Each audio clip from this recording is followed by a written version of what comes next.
So when I talk about value-based pricing, and this might be helpful, and I think the reason it's fresh in my mind is because I had a one-to-one with a client this morning, and we were getting, or rather, they were getting in their head quite a lot about the value of something, of what it was that they did. And they were like, oh, how do we do it? Is it based upon our hours? Is it a day rate? Like blah, blah, blah, and all this kind of stuff. And I was like, what is the value of it to the client? And then they were like, I've no idea.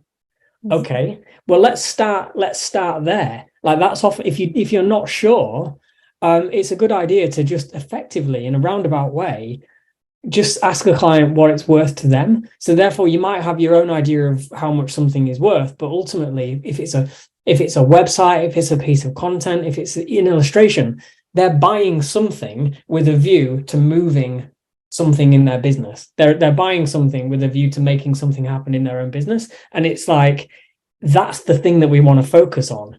Okay, so I'm doing this work for you. How is it going to impact your business? Give me some numbers if possible. I know it's often intangible, but how is it going to impact your business? When you understand that, that's what really helps. I found anyway, that's what really helps with the money conversation, because then it's like you can bring in your solution as that bridge from point A to point B. Okay, so in that case, then what kind of money do you want to release and make available for this work? So that way we actually have we have a reason for putting a number on something, rather than it being either an hourly rate or a finger in the air. The more you can bring it back down to reality for clients, even the most creative work is being paid for a reason, because it's going to have either a direct impact or a knock-on effect within something in that business.